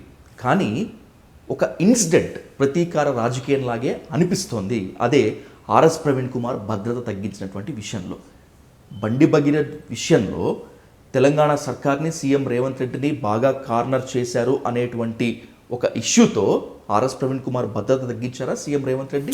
సీఎం గారి సెక్యూరిటీ ఎంత ఉందో ఇప్పుడు చెప్పండి. న్యాచురల్గా ఎంత ఉంటుంది? న్యాచురల్గా కాన్వాయ్ ఎంత ఉంటుంది? ఒక 10-15 కాన్వాయ్లు అంబులెన్స్ మినిమం 6 ఉంటాయి. కలుపుకొని మినిమం 6 ఉంటాయి. అన్ని కలుపుకుంటే 10 వరకు ఉంటాయి అంబులెన్స్ సైజ్ చూస్తే ఇప్పుడు ఎన్ని ఉన్నాయి ఒకసారి చూడండి. జామర్ కూడా లేదు దాంట్లో. ఓకే, 3 వెహికల్సే. ఒకటి ముందు సెక్యూరిటీకి పోతుంటుంది, ఆయన ఉంటాడు, వెనక స్టాఫ్ కానీ ఎవరైనా వచ్చేది ఉంటుంది. ఎందుకు తగ్గించిండ్రు అది? ఒకటి పొదుపును పాటించాలనేది ఒకటి. రెండోది భద్రతకు అంత ప్రాధాన్యత అవసరం లేనప్పుడే తగ్గిస్తారు. ఓకే, ముఖ్యమంత్రి తన భద్రతను తగ్గించుకున్నప్పుడు మనోనికి ఏం సమస్య? అంటే అంత ప్రాధాన్యత లేదు అంటే ఇప్పుడు తెలంగాణ లా అండ్ ఆర్డర్ అత్యంత సుభిక్షంగా ఉంది అని మీరు చెప్పదలుచుకున్నారు. అందుకే కదా ఇప్పుడు ఒక ముఖ్యమంత్రికి రాజీ పడరు ఇంటెలిజెన్స్ ఎప్పుడు కూడా. ఒక ముఖ్యమంత్రికి భద్రత తగ్గించే భద్రత ఉన్నప్పుడు, రెండవది ఇటువైపు వద్దాం, మన 15 మంది పోలీస్ ఆఫీసర్లకు భద్రత కుదింపు చేసిండు, తీసేయాలి. ఓకే, దాంట్లో మనోడు ఒకటి. ఇప్పుడు మన ప్రవీణ్ కుమార్ గారు ఆయన ఏమనుకుంటుండో, నక్సలైట్లు మావోయిస్టులు నన్ను థ్రెట్ చేస్తారనే ఒక ఫీలింగ్తో ఒక మాట వచ్చినట్టు. మరి ఇప్పుడు కేంద్ర ప్రభుత్వమే ప్రకటించింది లేరు, సమస్య లేదని. మనదైతే అంతమైపోయింది అని ఫీలింగ్. మన ఇప్పుడు ఆ కేంద్ర ప్రభుత్వం మేము చెప్పినామంటే మా డీజీపీ గారు చెప్పిందంటేనే ఇది ఇక్కడ వాళ్ళు చెప్పిందంటారు. ప్రతి నెల సిఎస్డబ్ల్యూ ఐఎస్డబ్ల్యూ అని ఉంటుంది. ఆ రివ్యూలో వీళ్ళకు ఇంత అవసరం లేదు, వీళ్ళకి బుల్లెట్ ప్రూఫ్ కార్లు ఉండొచ్చు, వీళ్ళకు 2+2 చాలు, 4+4 వద్దు, ఇంకా అవసరం ఉంటే Z+ కూడా ఇస్తారు కొంతమందికి, Z+ కూడా ఇస్తారు కొంతమందికి. అందుకు సందర్భం అభద్రతతో ఉన్నప్పుడు. ఇప్పుడు మనోడు ఇంకా ప్రజా జీవితంలో ఉన్నాడు మంచిగా. అందుకని నేను రివ్యూ మళ్ళీ మీరు కోరుకోవచ్చు, ఏ కారణాల చేత మీకు థ్రెట్ ఉందని అప్లై చేసుకుంటే ఇమ్మీడియట్గా చేస్తారు. 15 మందికి లేరు, ఏం సమస్య రాలే. మనోడు దాన్ని రాజకీయం కొరకు మాట్లాడొద్దు అంటున్నా. వ్యక్తిగత భద్రత విషయంలో రాజకీయం చేయొద్దు. డెఫినెట్గా డైరెక్ట్ పోవాలి డీజీపీ గారు. ఇంటెలిజెన్స్గా పోయి ఒక మనం అప్లికేషన్ ఇచ్చినా కూడా మళ్ళీ రీస్టోర్ చేస్తారు. కాబట్టి దీన్ని కూడా వాళ్ళ బీఆర్ఎస్ రాజకీయం కొరకు వాడుకొని ఎందుకు మనోడు తగ్గాలి? నేను ఆ కోణం చెప్పిన, ఎవరు ఆ మాట కూడా చెప్పలే, బయట ఎవరు విమర్శ కూడా చేయలేదు. ఉద్దేశపూర్వకంగా ఎవరికి భద్రత తగ్గించాలని, ఎవరిని అవమానం పరచాలని, ఎవరికి ఇబ్బందులు కలిగించాలని ముఖ్యమంత్రి గారు చేయరు. అందరినీ గౌరవంగానే చూస్తారు. ఆ విషయంలో ముఖ్యమంత్రి ఇప్పుడు నాకు తెలిసి ఉప ముఖ్యమంత్రిగా అయిపోయిన తర్వాత దామోదర రాజనరసింహ గారు 2+2 ఇచ్చిండు కేసీఆర్. ఇక పోనీ అని మనం ఎందుకు, మనకు భద్రత లేకపోయినా ఏమున్నది, మనం చేసేది ఏమున్నది. ఇక ఇయ్యనప్పుడు ఏం చేస్తారు? ఇప్పుడు హోమ్ మినిస్టర్లు సైతం, లేదా మాజీ హోమ్ మినిస్టర్లు, చాలామంది పోలీస్ ఆఫీసర్లు కూడా వాళ్ళు స్వయంగా కూడా తగ్గించుకున్న చరిత్ర ఉంది. కాబట్టి దాన్ని రాజకీయం కోసం కాకుండా నిజంగా అది ఉందని మనోడు అప్లికేషన్ పెట్టుకుంటే they can restore. Right, I conclude with last one important question. పదవి రాకముందు అద్దంకి దయాకర్ వేరు, పదవి వచ్చిన తర్వాత అద్దంకి దయాకర్ వేరు. అద్దంకి దయాకర్కి బాగా గర్వం పెరిగిపోయింది, అందుకే ప్రజలకు అందుబాటులో ఉండట్లేదు, అందుకే కాంగ్రెస్ మేనిఫెస్టోను పూర్తిగా మర్చిపోయాడు. రాబోయేటువంటి ఎన్నికల్లో, రాబోయేటువంటి రోజుల్లో కాంగ్రెస్ సర్కార్కు మాత్రమే కాకుండా అద్దంకి దయాకర్కి కూడా బుద్ధి చెప్తామంటున్నారు చాలామంది నిరుద్యోగులు, చాలామంది అభ్యర్థులు. What is your answer? ఇగో అద్దంకి దయాకర్ ఎప్పుడు మారడు, రాసుకో, ఇప్పుడు మళ్ళీ రాసుకోరా సాంబార్ అన్నట్టు పవన్ కళ్యాణ్. అద్దంకి దయాకర్ ఎప్పుడు మారడు. అద్దంకి దయాకర్కు హోదాతో ఇప్పుడు విప్పు ఎమ్మెల్సీ అని ఉండొచ్చు కాక, అద్దంకి దయాకర్కు ఈ విప్పు ఎమ్మెల్సీ అని రావడానికి 50 సంవత్సరాలు అయింది. దాంట్లో 25 సంవత్సరాల పోరాటం ఉంది. ఏ రోజు అద్దంకి దయాకర్ హోదాతో ఎక్స్పోజ్ కాలే. అద్దంకి దయాకర్ అనేటోడుతోనే అద్దంకి దయాకర్ ఎక్స్పోజ్ అయ్యిండు. నేను ఇంకా నా పరిధి విస్తరించి నాకు ఇంకా అవకాశాలు పెరిగితే ఇంకా సమస్యల పరిష్కారం ఎట్లా అనేది చూస్తా. ఓకే, ఇంకా ముఖ్యమంత్రి గారికో లేకపోతే అధికారంలో ఉన్న మన మంత్రులకో వాళ్ళకి ఏ విధంగా ప్రాబ్లమ్స్ రిజాల్వ్ చేయొచ్చో ఒక వారధిగా ఉండి ఆ సమస్యలు పరిష్కరించవచ్చు, ఎక్స్పోజ్ చేసుకోను. నేను చేసిన ఇప్పుడు ఈ నాకు తెలిసి ఈ 2 సంవత్సరాల కాలంలో ఎన్ని సమస్యలకు నేను వారధిగా ఉన్నానో నాకు తెలుసు. చేసింది చెప్పుకోవద్దు, కానీ చేయాల్సింది గుర్తుంచుకోవాలి. ఇప్పటికి కూడా ఏది ఎస్సీల ఇష్యూస్ కానీ నిరుద్యోగుల్లో పోటీ పరీక్షల అభ్యర్థుల్లో అసంతృప్తి ఉంది, గవర్నమెంట్ పైన వ్యతిరేకత ఉంది అనుకున్నప్పుడు ఎక్కడికి వెళ్ళాడు అద్దంకి దయాకర్, ఎక్కడికి వెళ్ళారు ప్రొఫెసర్ కోదండరామ్ అంటే మీరు డైరెక్ట్గా లైబ్రరీకి వెళ్ళి వాళ్ళతో మాట్లాడే ప్రయత్నం చేశారు. నేను అసలు వాళ్ళతో కనెక్షనే లేదు. No doubt. కానీ అక్కడికి ఆగిపోయారేంటి? మిమ్మల్ని ఆపేశారా లేకపోతే మీరు ఆగిపోయారా? వినండి, నేను అసలు ఆ విషయంలో విద్యార్థుల సెక్టార్కే నేను ఎప్పుడు పోలే. నేను అక్కడికి పోయినప్పుడు వాళ్ళు అడిగినప్పుడు ఇది ఒక సమస్య ఉంది కదా, దీన్ని వినాలని పోయినా. ఆర్గనైజేషన్ చేసిన దాంట్లో ఎక్కువ కోదండరామ్ గారు, మన వెంకట్ గారు, ఇంకా కొంతమంది మన మిత్రులు ఉన్న విద్యార్థులు. నేను అక్కడికి పోయినప్పుడు ఇది సమస్యను గమనించిన కాబట్టి వినాలి కదా, వినడానికి మళ్ళీ పోయినా. ఆ సమస్యలను పరిష్కరిస్తూనే ఉన్నా. రాజకీయాల కోసం మాట్లాడేటోళ్ళ విషయాలు మనం కించిత్ గట్ట పట్టించుకోవాలి. రాజకీయాలు మాట్లాడుతుంటే వాళ్ళదని రియల్ విద్యార్థుల ఇష్యూస్ నేను పర్సనల్గా వింటుంటా. ఓకే, వరంగల్ నుంచి నేనన్నా, ఇక్కడి నుంచి అన్నా, మీరు ఇది చేయన్న, మీతోనైతే ఇట్లా అవుతుంది అన్న. ఇప్పుడు నువ్వు అటువైపు చూస్తున్నావు కానీ అన్న మీతోనే ఇది అవుతుంది అన్నది అది మీరెవరు పట్టించుకోరు. ఇప్పుడు నిజామాబాద్ పోయినాం, అందరు ఏమనుకున్నారు, అడ్డుకోవడానికి వస్తున్నారు, వచ్చిండ్రు విజ్ఞప్తి ఇచ్చారు, అన్న ఇది మీతోనే అవుతుంది అన్న, మీ వల్ల అవుతుంది అన్న, మీరు చెప్పండి, సీఎం గారికి దగ్గర కదా అన్న, మీరు చెప్పండి, ఇట్లా ఉంటుంది.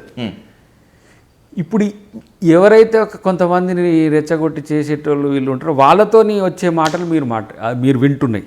కానీ దయాకర్ ఎప్పుడు కూడా ఎంత మేరకు ఇష్యూని రిజాల్వ్ చేయాలనే విషయంలోనే పోతా. నేను ఎంత మేరకు వాళ్ళకి మేలు చేయాలనేది చూస్తా. అధికారం ఉంటే నువ్వు ఉండాల్సిన తీరు ఇంకా జాగ్రత్తగా ఉంటుంది. అధికారం లేకుంటే నేను ఎవరేం పట్టించుకోరు. ఏం లేదు కదా దయాకర్ అని చెప్తే ఇది అవుతుందా పోతుందా. అధికారం ఉన్నప్పుడు జాగ్రత్తతో పాటు బాధ్యతతో ఉండాల్సిన పరిస్థితిని ఇప్పుడు నెగిటివ్ పెంచుకోవద్దు. ఎందుకంటే జీవితకాలంలో నువ్వు ఇప్పుడు చేసే నెగిటివిటీ నీకు నెగిటివిటీ అవుతుంది. పవర్లో ఉన్నప్పుడు వచ్చేది, పవర్ ఉన్నప్పుడు దయాకరణ ఎట్లున్నాడు, అహంభావంతో గర్వంతో ఇట్లా ఉన్నాడు అని వచ్చింది అనుకోండి. ఇది మళ్ళీ 50 years నుంచి నువ్వు బతికేంత వరకు ఉంటుంది. ఇది అది తెచ్చుకోవడానికి నేను ఎందుకు సిద్ధంగా ఉంటా. కాబట్టి ఈ పైరవీలో లేకపోతే ఇల్లీగల్ అట్లాంటివి నేను పట్టించుకోను. అట్లాంటివి నా దగ్గర కూడా రావద్దంట. అట్లాంటప్పుడు వాడు అనొచ్చు, అబ్బా దయాకరణకి వీని కొరకు నేనెందుకు దొంగతనాన్ని సమర్థిస్తా, వాళ్ళ గురించి నేనెందుకు ఇల్లీగల్గా ఫోన్లు చేసి చెప్తా. ఇప్పటికి కూడా మీ ద్వారా కూడా చెప్తున్నాం, నా పేరు చెప్పి ఎవరు ఎలాంటి అక్రమాలకు పాల్గొన్నా నాకు చెప్పండి. ఎందుకంటే ఈ జీవితంలో నేను రాజకీయ నాయకుని అయితేని కూడా నేను అనుకోలే. అయిన క్రమంలో మనకు సంబంధం లేని వాళ్ళు కూడా ఇట్లా వచ్చి మాకు అది చేయండి అన్న, ఇది చేయండి అన్న అంటే అది చేసి నేను లీడర్నా లేకపోతే పైరవికారనా, లేకపోతే లీడర్నా లేకపోతే నేనేమన్నా అంటే రౌడీనా. ఇప్పుడు ఇద్దరి మధ్యన సమస్య ఉందనుకోండి, సమస్యను పరిష్కరించడానికి పోలీస్ స్టేషన్లు ఉంటాయి. ఓకే, ఐఎమ్ నాట్ ది ఏమంటారు దాన్ని, అథారిటీ కాదు, ఏమంటారు దాన్ని, ఏమంటారు దందా చేసుకోండి కాదు కదా. ఓకే, దయాకర్ అంటే బేసికల్గా వాడు లీడర్గానే ఎదిగొచ్చింది కదా. అలాంటప్పుడు అక్రమాలకో ఇతరులను బెదిరించడానికో ఇతరులకు అన్యాయం చేయడానికో దయాకర్ పవర్ వాడడు. పేద ప్రజల కోసం మంచి కోసం ఎంతకైనా తెగిస్తాడు. కానీ ఇట్లాంటి వాళ్ళకు నేను విలన్ అయ్యి ఉండొచ్చు, కానీ నాయన ఎందుకంటే వాళ్ళకి విలనే కావాలి ఆ విషయంలో. ఎందుకు ఇప్పుడు అందరూ జనరల్గా కొంతమంది లీడర్లు ఈ పనులు చేస్తారు, ఈ పనులు చేస్తారు, ఈ భూముల విషయాలు చేస్తారు, ఈ చేస్తారని నేను చెయ్యా. ఏదన్నా ఉంటే లీగల్గా ఉండే తిరుగుంటే నీకు చట్టం నుంచి వస్తే అధికారికి చెప్తాం. ఇప్పుడు థర్డ్ పార్టీస్ ఉంటాయి, కొన్ని పంచాయతీలు ఉంటాయి, దాంట్లో నేనెందుకు, అది ఎవరికి నువ్వు చెప్పలేవు. చాలామంది ఇట్లా నన్న మీ పేరు చెప్పి ఇట్లా అంటున్నాను. నా పేరు చెప్తే ఫస్ట్ పోయి పోలీస్ స్టేషన్లో కేసు పెట్టి అంటున్నాను నేను. ఎవరికైనా మనతో వస్తారు, ఇప్పుడు 100 మంది వస్తారు, మనతో ఉంటారు, ఫోటోలు దిగుతారు. ఇప్పుడు నేను ఇప్పుడు నాకున్న పదవి కంటే ఎక్కువ నాకు ప్రచారం ఎక్కువ ఉంటుంది. నేను కిందికి నువ్వు ఆదిలాబాద్ మాల్బూరపల్లె పో, ఆంధ్ర మన ఇచ్చాపురం పో, ఎక్కడికి పోయినా నేనంటే అభిమానించి దగ్గరికి వచ్చేటోళ్ళు ఉంటారు, ఫోటోలు కొట్టుకుని ఆ ఫోటోని పెట్టుకొని అన్న నన్ను నాకు దయాకరణ దగ్గర ఇట్లా చేసి అని చెప్పింది అనుకోండి, నేను ఎమ్మడే చెప్తా. వాళ్ళు ఎవరైనా సరే మీరు ఇమ్మీడియట్గా అక్కడ పోయి చెప్పి కంప్లైంట్ చేయండి అని. ఇట్లాంటి వాళ్ళు మన మేలు కోరేటోళ్ళు కారు కదా. మంచి పని, జనం కొరకు మీరు ఉపయోగపడేది చెప్పండి. ముఖ్యమంత్రి గారికి కాడికి పోతాం, అవసరమైతే వారినైనా అన్న ఇట్లా ఉంటుంది పరిస్థితి అని చెప్తే కన్విన్స్ చేయగలిగినవి చేస్తాడు, చేయలేని చేయడు. ఇప్పుడు ఇది కూడా నిరుద్యోగుల విషయంలో కూడా ఎన్నిసార్లు 2-3 సార్లు నేను కలిసి చెప్పి నేను చూస్తున్నా, దాన్ని ఎట్లా చేయాలనో చేస్తా. పరిష్కారం దాన్ని ఏ విధంగా మనం ముందుకు చెప్తాడు ఆయన కాదు. బట్టి గారిని కూడా నేను కోదండరామ్ గారు బట్టి గారి కాడికి, తర్వాత మన పొంగులేటి గారి కాడికి, చాలామంది దగ్గరికి ఇక ఇది స్టూడెంట్స్ ఇష్యూ ఇట్లా ఉన్నాయి, వాళ్ళు అనుకుంటున్నది ఇట్లా, మనల్ని మన కోసం బస్ యాత్రలు చేసిర్రు, మన కోసం ఆ రోజు జంగ్ సైరన్లు చేసిండ్రు ఇట్లా. కాబట్టి వాళ్ళు అవన్నీ ఏం మర్చిపోరు కదా. కాబట్టి అట్లాంటి పరిష్కారం ఇమీడియట్గా వస్తాయి. విద్యార్థులు, నిరుద్యోగులు, అభ్యర్థులు మాత్రమే కాకుండా ప్రజల్లో కొన్ని వర్గాల్లో వస్తున్నటువంటి అసంతృప్తి జ్వాలని చల్లార్చే ప్రయత్నము, లేకపోతే పరిష్కారం ఉంటుందా? పరిష్కరించే ప్రయత్నమే చేయాలి. చల్లారిస్తే అది ఏర్పడే వరకు ఉండదు, ఏమంటే మళ్ళీ ఇంకో మంట అవుతుంది. శాశ్వత పరిష్కారాలు కాకుండా తాత్కాలికంగా ఉపశమనంతో పాటు పరిష్కారం దిశగా పోయేది ప్రభుత్వం చేస్తుంది. కాబట్టి నేనేమంటున్నా, దయాకర్ రోల్ ఎట్లా ఉన్నా, గవర్నమెంట్కైనా పార్టీకైనా, ప్రభుత్వంలో ఉన్నా లేకపోయినా, నేను సఫరర్నైనా సరే పార్టీకి కానీ ప్రభుత్వానికి కానీ మంచి పేరు తెచ్చే ప్రయత్నం చేస్తా. ప్రజలు కూడా ఎవరైతే మన దగ్గరికి వస్తారు, నీ నియోజకవర్గం వీటి గురించి ఇంతకుముందే చెప్పిన నీకు, జనంగా వచ్చే సమస్యలకు స్థానికంగా ఉండే నాయకులను ఫస్ట్ మీరు ఆధారపడండి. ఎక్కడైనా ఇప్పుడు ఫర్ ఎగ్జాంపుల్ మహబూబ్నగర్ జిల్లా సమస్య నా దగ్గరికి వచ్చింది అనుకోండి, మీరు ఎమ్మెల్యే గారి కాడికి పోయినరా? పోలేదు సార్. మీ ఎమ్మెల్యేని కాదని నా కాడికి వస్తే ఈ సమస్య పరిష్కరించిందని నేనంటే మరి ఆయన ఎట్లా ఫీల్ కావాలి? అంతే. లేనిపోని ఈగో వార్స్ వస్తాయి, లేనిపోని ఇష్యూస్. మీ కొరకు నేనెందుకు వైరుధ్యం అవుతా? అవును. ఇప్పుడు గిట్లాటప్పుడు అంటాడు దయాకర్ అన్న మనం చెప్తే పట్టించుకోలేదు. మొన్న ఎవరో రంగారెడ్డి జిల్లా నుంచి వచ్చారు, మీరు ఫస్ట్ మల్రెడ్డి రంగారెడ్డి గారికి అడుక్కోండి. అండ్ లోకల్ లీడర్ ఎమ్మెల్యేకి అందుబాటులో ఉంటాడు ఆయన. అసలు ఇక మళ్ళీ ఆయన అసలే మన రచ్చబండ పెట్టి సమస్యలు ఏందని ఇన్ని చేసేటోడు ఉంటాడు కదా. అట్లాంటప్పుడు నా కాడికి వస్తారు, అన్న మీరు తెలుసా, నేను తెలియకున్నా గూగుల్ ఎమ్మెల్యేలు కాదని, స్థానిక నేతలు కాదని బాధితులు నేరుగా మీ దగ్గరికి వస్తున్నారంటే మీ మీద అపారమైన నమ్మకమా, లేకపోతే రేవంత్ కోటరీలో మీరు ఇంపార్టెంట్ అన్న? నేను నా దగ్గరికి వచ్చినా సరే అన్న ఫలానా వాళ్ళు వచ్చిండ్రు మీ దగ్గరికి పంపిస్తున్నాను అని చెప్తా. నేను నా స్థాయిలో, ఎమ్మెల్యే స్థాయిలో అవుతాయి, మా స్థాయిలో అవుతాయి, చేయగలం. కానీ ఇది సిస్టమ్ కాదు, కలుపుకొని పోయి తత్వం ప్రోటోకాల్ కాదు. నేను చెప్తా వాళ్ళకి, అన్న ఇట్లా వచ్చిండ్రు కొంచెం అటు హెల్ప్ చేయన్న అని చెప్తా. నువ్వే చెప్పరా దయాకర్ పోయి అంటే చెప్తా. అదర్వైజ్ అరే మన కాన్స్టిట్యున్సీ నుంచి దయాకర్ గారికి పోయిండట ఎవర్రా అని వచ్చింది అనుకో, నేను వీళ్ళ వల్ల నా నాయకునికి వ్యతిరేకమవుతా. ఎగ్జాక్ట్లీ. అది పద్ధతి కాదు. అట్లాంటివి కొన్ని వచ్చినప్పుడు నీ దగ్గరికి వచ్చినప్పుడు అన్న పట్టించుకుంటలేడురా అంటే పట్టించుకోవాల్సిన వాళ్ళ దగ్గరికి పోవాలి ఫస్ట్. మీరు ఎన్నుకున్నారు, అపోజిషన్ పార్టీ ఎమ్మెల్యే అయినా సరే, మీరు కాంగ్రెస్ అయినా సరే, అక్కడ ఇన్ఛార్జ్ ఉన్నాడు, ఓకే, పార్టీ ఇన్ఛార్జ్ ఉన్నాడు, పార్టీ ఇన్ఛార్జ్ చెప్పగలుగుతాడు. నేను చెప్పే ఇంకా వేరే అన్నిటి విషయంలో కూడా నేను ఆలోచిస్తా, కానీ నియోజకవర్గాల విషయంలో తప్పనిసరి నాయకత్వంతో మీరు దగ్గర ఉండాలి. నువ్వు డిఫర్ అయినావు అనుకో, వర్గానికి సపోర్ట్ చేసినట్టు అవుతుంది. నేను అన్న నువ్వు వెనకటి నుంచి మాకు తెలుసు, మేము ఇట్లా చేస్తే ఇప్పుడు మా ఆర్గనైజేషన్ పిల్లలు ఉంటారు, మాలమానాడు పిల్లలు ఉంటారు, వాళ్ళు అన్న ఇట్లా చేయాలా, మాకు ఇట్లా చేయాలి. మీరు సిస్టంలో పోండి. మీకు ఆథెంటిసిటీ లేకుంటే కావాలని అడగకండి, ఆథెంటిసిటీ తెచ్చుకోండి. ఇట్లా ఉంటుంది నాది. కాబట్టి అట్లాంటప్పుడు కొంచెం డిఫరెంట్గా ఉంటుంది నా ఐడియాలజీ అంతా కూడా. ఇప్పుడు లీడర్ అనగానే ఫోన్ చేసి సరే మావన్కి అది చేయరా ఇది చేయరా ఇట్లా ఏది పడితే అది చెప్తూనే ఉంటారు. కానీ ఇప్పుడు ఏమవుతుంది, అది మొత్తం గ్రౌండ్లో నా మంచి పేరు వచ్చేది అయితే మంచిగా అవుతుంది, చెడ్డ పేరు వచ్చేది అయితే చెడ్డ అవుతుంది. చెడ్డ పనుల కొరకు నా దగ్గరికి రావద్దనే చెప్తున్నా. మా చెడ్డ పనులు చేసేటోళ్ళకి వీళ్ళని నేను, మంచి పనుల కోసం రాండి, నాతో కొట్లాడండి, అవసరమైతే వచ్చి నన్ను ఏమైనా అడగొచ్చు. నేను జనరల్గానే ఉంటా కదా, మామూలుగా పెద్దగా ఉంటారు కదా. ఇక రేపు ఇంకా అసెంబ్లీలో ఛాంబర్ వస్తుంది, అప్పుడు వచ్చినప్పుడు ఇక ఆడికి రండి అడగండి, మంచి ఇష్యూస్. కానీ ఏదో ఇల్ ఇంటెన్షన్తోనే లేకపోతే మాకు చెడ్డ దీంట్లోనే కొంతమంది ట్రాప్లు ఉంటారు. ఇట్లా ఏంది మనం ఇట్లా చెప్తే చేస్తాడా లేడా, అది చెప్తే చేస్తాడా లేడా, ఇట్లా కొంతమంది చేస్తుంటారట. కాబట్టి అట్లాంటి వాళ్ళు నేను కొంచెం దూరమే ఉంటా నేను.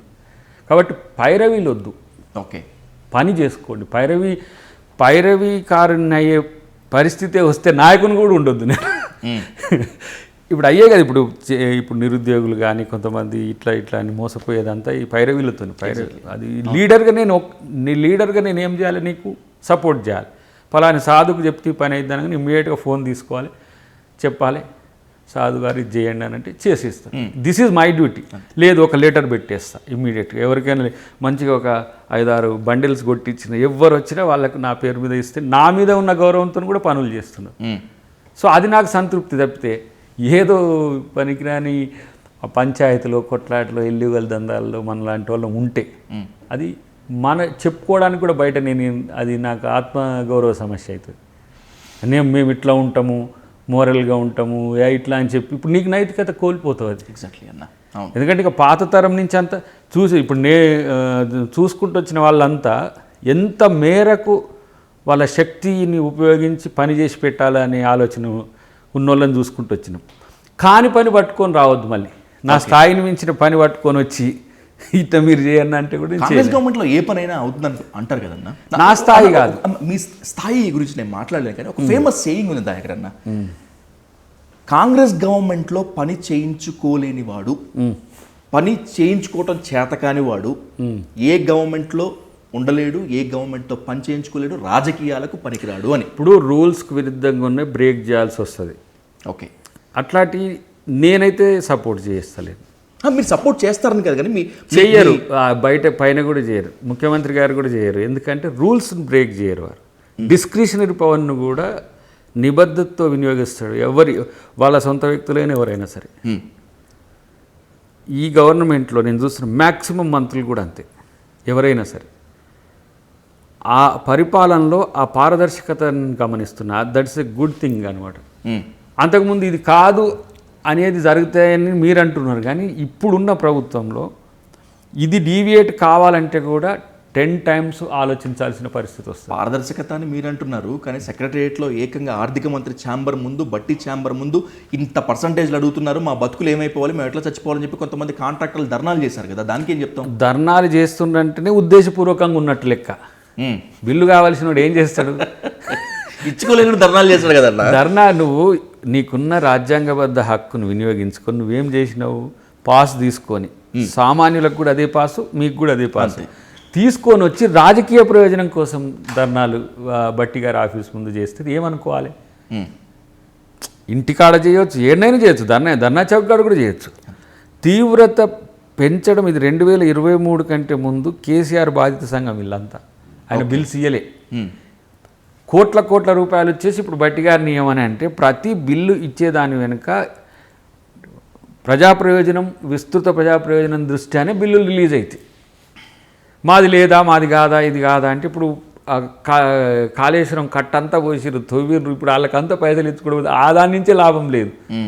మరి ఆయన ఎందుకు అడగారు? కేసీఆర్ గారి ఇంటి ముందు పోయి ధర్నా చేయండి, ఆడ ఫామ్ హౌస్ ముందు. నువ్వే పని చేయించుకున్నావు, మరి పైసలు ఇస్తలేరు, వాళ్ళు ఏందో చెప్పని. కాళేశ్వరం మీద ఒక్క మాట మాట్లాడాడు కేసీఆర్, ఇప్పటికి కూడా మీరు చూడండి. అంతకుముందు నా బుర్ర, నా మెదడు, నా రక్తము అన్నీ పెట్టింది అన్నోడు ఇప్పుడు కనీసం ఒక మాట కూడా పెడతలేడు.